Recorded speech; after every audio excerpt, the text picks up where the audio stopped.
कि हम वो ग्रुप बनना चाहते हैं, हम वो हैंड्स बनना चाहते हैं जो हैव्स एंड हैव नॉट्स के बीच में होता है, जिनके पास है और जिनके पास नहीं है जिनके पास उनसे लेकर और जिनके पास नहीं है उनको पहुंचाकर अगर हम ईमानदारी से काम कर सकें तो हम समझते हैं बहुत बड़ा काम हो सकता है। मेरी सभी से ये गुजारिश है कि हम भारती से जुड़ो और जिनको भी जो अच्छा काम करना है हमारे साथ में जुड़ो।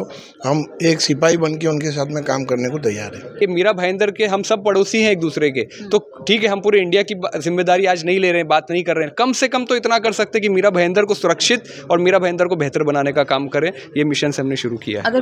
हम भारती के माध्यम से हम गवर्नमेंट के जितने भी, जैसा डॉक्टर साहब ने बताया कि गवर्नमेंट की योजना है, वो स्टेट गवर्नमेंट हो, सेंट्रल गवर्नमेंट हो या लोकल बॉडी गवर्नमेंट हो, उनकी योजना जो लाभार्थी है उसके तो उसका मार्गदर्शन करना और वो योजना को पहुंचाना, ये हम भारती का काम रहेगा। हम भारती हम चाहते हैं कि एजुकेशन और आरोग्य में काम करें। इस देश को अच्छे पढ़े लिखे सिंसियर जिम्मेदार नौजवानों की ज़रूरत है, नशेड़ी और ड्रग एडिक्ट की ज़रूरत नहीं है, तो वो चेंज लाने की हम कोशिश कर रहे हैं। Thank you so much. हम भारती का हमारा सबका विज़न यही है कि एजुकेशन, हेल्थ और एम्प्लॉयमेंट, ये 3 मेन विज़न है हमारे। नमस्कार दर्शकों, मेरा नाम है रुशाली और आप देख रहे हैं सिटी हेडलाइंस। आज मैं मौजूद हूँ अली हॉल में और यहाँ पे मैं देख सकती हूँ हम भारतीय ये जो संस्था, ये जो NGO है, लगातार इनके काम हम देखते हुए आए हैं, चाहे वो एजुकेशन हो, सोसाइटी को सुधारने की बात हो। तो आज यहाँ पे नियुक्ति पत्र यानी ये कमेटी को और आगे बढ़ाने के लिए अलग अलग लोगों को पोजीशंस दिए हैं। सर मैं आपसे बात करना चाहूँगी, ये जो हम भारतीय ये जो संस्था, ये जो NGO है सर, इसका जो मोटिव है लोगों की हेल्प करना और सबको एक नज़र से देखना, आप उस पर क्या कहना चाहेंगे? समाज को इसी की ज़रूरत है। अभी समाज में बहुत सारे ऐसे प्रसंग आते हैं कि उसमें ऐसे सबको एक साथ खड़ा होना बहुत ज़रूरी होता है। जैसे कोविड के टाइम पे थे तो कोई जात पात, हमारा देश कॉस्मोपॉलिटन देश है, हमारा भारत कॉस्मोपॉलिटन है। हमारे मीरा भाईंदर में सभी समाज के, सभी जाति धर्मों के लोग एक साथ रहते। अगर इनमें भाईचारा हो जाए तो यहाँ पे कभी कोई गलत हो ही नहीं सकता। और ये संगठन हम भारतीय, ये संगठन यही काम कर रहा है, तो इससे अच्छा काम दूसरा कोई हो ही नहीं सकता। सर आप ये जो हम भारतीय ये जो संस्था है, इसको आगे 5 साल में आप किस विजन से देखते हैं सर? मैं तो बोल रहा हूँ यहाँ पे ये नेशनल लेवल तक जाना चाहिए, क्योंकि ये पूरा भारत देश में फैलना चाहिए। तो हमारा इसका जो उद्देश्य मेन, हम भारतीय का उद्देश्य है, वो सफल हो जाएगा। सर मेरी आपसे बात है, आज मैंने देखा नियुक्ति पत्र हर किसी को एक दर्जा दिया गया है ताकि वो ये काम संभाल सके। तो सर आप मुझे बताइए कि हम भारतीय जो संस्था है जो आगे बढ़ रही है, आपका क्या विजन है और ये स्टार्ट करने से पहले आपके दिमाग में क्या बात था सर? हम भारतीय सही पूछो तो भारत के लोगों के दिल की आवाज़ है और हम सब भारत के लोग, हम सब मिलजुल के रहना चाहते हैं। और समाज को तोड़ने की कुछ ताकतें होती हैं और कुछ ताकतें ऐसी होती हैं जो समाज को जोड़ना चाहती हैं। हम समझते हैं कि ये एक ऐसा प्लेटफॉर्म है जहाँ पर समाज के अच्छे लोगों को बुलाकर समाज को जोड़ा जाए, देश को मजबूत किया जाए। देश के अंदर वो चीज़ें जो हमारे देश के लिए नुकसानदेह हैं, यानी लोगों में शिक्षा नहीं है, रोज़गार नहीं है, लोग एक दूसरे के साथ झगड़ा कर रहे हैं, हम इससे उठाकर लोगों को शिक्षा की तरफ लेकर आएँ, इससे उठाकर हम लोगों को रोज़गार की तरफ लेकर आएँ, इससे उठाकर हम लोगों को उनके जो बुनियादी राइट्स हैं उनको दिलवाए जाएँ। तो इसको करने के लिए मैंने अभी अपनी बात में कहा था कि एक तरफ सरकार के पास बहुत सी स्कीमें हैं, सरकार बहुत कुछ देना चाहती है, इसके अलावा प्राइवेट में भी बहुत से लोग ऐसे हैं जो समाज के बड़े अच्छे लोग हैं, वो भी कुछ देना चाहते हैं। और एक तरफ बहुत बड़ी तादाद है जो लेने वालों की, भूखे लोग हैं, अशिक्षित लोग हैं, कपड़े नहीं बदल पे, पीने को पानी नहीं, लोगों को साफ़ पानी। तो एक ऐसे ग्रुप की ज़रूरत थी और हमेशा रही है और आज भी है और आगे भी रहेगी, क्योंकि हम तो एक छोटे पैमाने का काम शुरू किया है। जैसा कि अनिल जी का बोलना है कि उसको कह रहे हैं कि हम तो 5 साल बाद पूरे भारत में देखना चाहते हैं, लेकिन आज की छोटी शुरुआत में ये कहना चाहता हूँ कि हम वो ग्रुप बनना चाहते हैं, हम वो हैंड्स बनना चाहते हैं जो हैव्स एंड हैव नॉट्स के बीच में होता है, जिनके पास है और जिनके पास नहीं है जिनके पास उनसे लेकर और जिनके पास नहीं है उनको पहुँचाकर अगर हम ईमानदारी से काम कर सकें तो हम समझते हैं बहुत बड़ा काम हो सकता है। सर मैंने आपसे काफ़ी बार बात की और मैं आपके विचारों को देखती हूँ, जिस तरीके से मैं आपसे बात करती हूँ आप बहुत खुले विचार के हैं। तो ये शुरुआत कहाँ से हुई सर, आप मुझे अगर बताना चाहें तो? देखिए शुरुआत क्या होता है कि हर इंसान की तरबियत कहाँ होती है। हमको जो सीख मिली है, हमारे सबसे पहले तो संस्कार माँ बाप से मिलते हैं, उसके बाद इंसान शिक्षा हासिल करता है। देखिए क्या होता है, अगर आप एक इंसान को अच्छा बनाना चाहती हैं ना, आप उसको शिक्षित कर दीजिए। सबसे बड़ी प्रॉब्लम जो होती है, जो ज़्यादातर जो क्राइम करते हैं जो लोग, आप देखिए लोग अनपढ़ लोग होते हैं। हो सकता है जो कुछ लोग क्राइम करते हैं, बड़े क्राइम, वो पढ़े लिखे लोग भी होंगे, लेकिन या तो उनकी शिक्षा में कमी है या उनके संस्कार में कमी है। लेकिन अगर मेजॉरिटी में देखेंगे आप तो 90% वो लोग हैं जिनको शिक्षा मिल नहीं पाई, संस्कार मिल नहीं पाए। तो हमारे संस्कार होते हैं हमारे घर से, हमारे समाज से, और आप जैसे सब लोग मिलकर समाज के अच्छे लोग मिलते हैं। हमारे बीच में कुछ अच्छे नौजवान बच्चे होंगे जो आज हमके काम देख करके वो भी आगे बढ़ेंगे। तो ये संस्कार समाज से भी मिलते हैं, जो एक दूसरे को उससे हिम्मत मिलती है, वो लोग आगे बढ़ते जाते हैं। सर, आप हम भारतीय ये जो NGO उसके रिलेटेड आप क्या मैसेज देना चाहेंगे सर?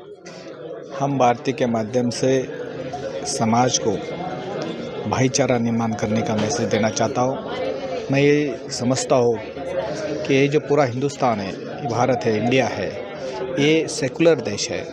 सेकुलर तरीके से चलना चाहिए। सेकुलर का मतलब होता है कि सभी जात, धर्म, पंथ और स्टेट एक हो, हर एक रह के अपना अपना काम धंधा करे। हम भारतीय के माध्यम से हम गवर्नमेंट के जितने भी, जैसा डॉक्टर साहब ने बताया कि गवर्नमेंट की योजना है, वो स्टेट गवर्नमेंट हो, सेंट्रल गवर्नमेंट हो या लोकल बॉडी गवर्नमेंट हो, उनकी योजना जो लाभार्थी है उसके तो उसका मार्गदर्शन करना और वो योजना को पहुंचाना, ये हम भारतीय का काम रहेगा। हम भारतीय हम चाहते हैं कि एजुकेशन और आरोग्य में काम करें। हम जैसे डॉक्टर बाबा साहेब अम्बेडकर ने बताया, जब तक सीखेंगे नहीं तब तक संघर्ष नहीं करेंगे, और जब तक संघर्ष नहीं होगा तब तक स्वराज्य या स्वतंत्रता नहीं मिलेगी। और उसी को लेके हम जाना चाहते हैं। हम भारतीय के माध्यम से हम भाईचारा निर्माण करना चाहते हैं। सर, इकबाल सर, मेरा आपसे सवाल ये है कि हम भारतीय का विजन क्या है आगे? कुछ सालों में, आने वाले सालों में मैं चाहती हूँ कि जिस तरीके का काम आप लोग कर रहे हैं ये आगे और बढ़े, लेकिन आपका विजन क्या है इस संस्था, इस NGO को लेकर? मेरा विज़न, हम भारतीय का, हमारा सबका विज़न यही है कि एजुकेशन, हेल्थ और एम्प्लॉयमेंट, ये 3 मेन विज़न है हमारे। और ये विज़न लेके हम लोग चल रहे, और अल्हम्दुलिल्लाह हम लोगों ने 200 से ज़्यादा बच्चों को काम पे भी लगा दिया। और हर साल हम लोग 2500 से 3000 बच्चों का RTE में एडमिशन कराते। और हमारे साथ में जो डॉक्टर जुड़े हैं, जो फ्री ऑपरेशन है, जो लोगों को नहीं मालूम है, अभी जो डॉक्टर साहब ने बताया ब्रिज का काम, जैसा जो देने वाला और लेने वाला, उनके ब्रिज का जो काम है वो हम भारतीय करेगी। और मैं सबसे रिक्वेस्ट करूंगा, हम भारतीय से जितने भी जो भी अच्छे ख्यालात के लोग हैं वो हम भारतीय से जुड़े। और अच्छे लोग को काम करना है, लेकिन अच्छा प्लेटफॉर्म नहीं मिल रहा था, तो अभी अच्छा प्लेटफॉर्म मिला है। और हमने ये 4-5 साल से हमारा काम चालू है, काफ़ी काम कर चुके हैं हम लोग। मैं जैसा बताया ना, 2500 से 3000 बच्चों को हम लोग हर साल RTE में एडमिशन दिलाते हैं, फ्री ऑपरेशन करवाते हैं और एम्प्लॉयमेंट देते हैं। तो इसमें इलेक्शन कार्ड बनाते हैं, मतलब जो भी गवर्नमेंट का जो काम है उसमें जो हेल्प हो सके हम लोग लोगों तक पहुंचाने का काम करते हैं। और मेरी सभी से ये गुजारिश है कि हम भारतीय से जुड़ो, और जिनको भी जो अच्छा काम करना है हमारे साथ में जुड़ो। हम एक सिपाही बन के उनके साथ में काम करने को तैयार हैं। आपको आज यूथ का अध्यक्ष बनाया गया, एक बहुत बड़ी रिस्पॉन्सिबिलिटी दी है एज अ यंगस्टर आप क्या मैसेज कन्वे करना चाहोगे? एक्चुअली हम देखें अगर समाज में, तो किसी के सामने, स्पेशली हम कॉलेज के जब हमारे दोस्तों में हमारा इंटरेक्शन होता है, या जो कॉर्पोरेट में जॉब कर रहे हैं, तो when I talk to them कि यार NGO में काम करना और ये, तो उनको लगता है यार NGO की क्या ज़रूरत है, it has become very redundant now. और उसकी वजह ये है, बहुत अफसोस के साथ, कि NGOs को भी आज इतना प्रोफेशनलाइज कर दिया गया है। और बहुत सारे social worker, it's a sad story. और ये अगर चेक करने का तरीका ये है कि आप ये देखिए, ये एनालिसिस करिए कि वक्त with due course of time हमारे चैलेंजेस, हमारे प्रॉब्लम्स, आप न्यूज़पेपर उठा के देखिए तो प्रॉब्लम्स और परेशानी वक्त के साथ बढ़ती जा रही है। आपत्ति बढ़ती जा रही है, लोगों की परेशानियां बढ़ती जा रही है, हर घर में मसला हो गया है। तो इतनी प्रॉब्लम्स और परेशानी अगर बढ़ रही है, तो एक जिम्मेदार नागरिक होने के नाते हम उससे अपने आप को डिसएसोसिएट कैसे कर सकते हैं? अगर हमारे बगल में हमको ये शिक्षा दी गई है कि अगर पड़ोसी तुम्हारा परेशान है तो तुमको ये अलाउड नहीं है कि तुम अपनी पर्सनल लाइफ को एंजॉय करो। तो ये मीरा भाईंदर के हम सब पड़ोसी हैं एक दूसरे के, तो ठीक है हम पूरे इंडिया की जिम्मेदारी आज नहीं ले रहे हैं, बात नहीं कर रहे हैं, कम से कम तो इतना कर सकते हैं कि मीरा भाईंदर को सुरक्षित और मीरा भाईंदर को बेहतर बनाने का काम करें। ये मिशन से हमने शुरू किया है। अगर मैं थोड़ी देर पहले आपके स्पीच की बात करूँ तो मैंने सुना कि आप से नो टू ड्रग्स कॉलेज में कैंपेनिंग शुरुआत करने वाले, आप उसके बारे में अगर मुझे बता सके तो। Actually very sadly what has happened in due course of time, time, drugs have become a culture of trend in the youth which is coming up. तो मैंने बहुत लोगों से जब बात किया, अभी डॉक्टर अजीमुद्दीन सर और उनकी पूरी टीम, हम लोग जो काम कर रहे हैं, हम लोग ने उत्तन में एक जगह लिया है जहाँ पे हम ड्रग के लिए रिहैबिलिटेशन सेंटर बना रहे हैं. We have a team of doctors and psychiatrist with us. हमारी रेगुलर काउंसलिंग चलती है ड्रग्स के स्टूडेंट्स या पेशेंट्स इस तरह जो आते हैं. तो पुलिस स्टेशन के साथ एसोसिएटेड डॉक्टर दानिश भी है जो हमारी टीम में है. तो ये ड्यू प्रोसेस को देखते हुए हमने रियलाइज़ ये किया कि एक तरफ वो प्रॉब्लम है जहाँ पे जो रोज़गार नहीं है, कुछ करने के लिए नहीं है, तो पैसा कमाने के लिए ड्रग पेडलिंग कर रहे हैं या नशा कर रहे हैं. ये एक कैटेगरी है जिस पे सालों से एक समस्या थी. नया ट्रेंड जो आ रहा है कि ये you look cool when you consume marijuana और दीज काइंड ऑफ ड्रग्स और सिगरेट्स और दीज काइंड ऑफ कल्चर. सो ये जो ट्रेंड आ रहा है, ये ट्रेंड को देखिए, जो बीमार है उसका इलाज तो करना चाहिए, लेकिन हमारी कोशिश ये भी है कि और लोग बीमार ना हो और नौजवान इसके अंदर ना जाए. इस देश को अच्छे पढ़े लिखे सिंसियर जिम्मेदार नौजवानों की ज़रूरत है. नशेड़ी और ड्रग एडिक्ट की ज़रूरत नहीं है. तो वो चेंज लाने की हम कोशिश कर रहे हैं. Thank you so much.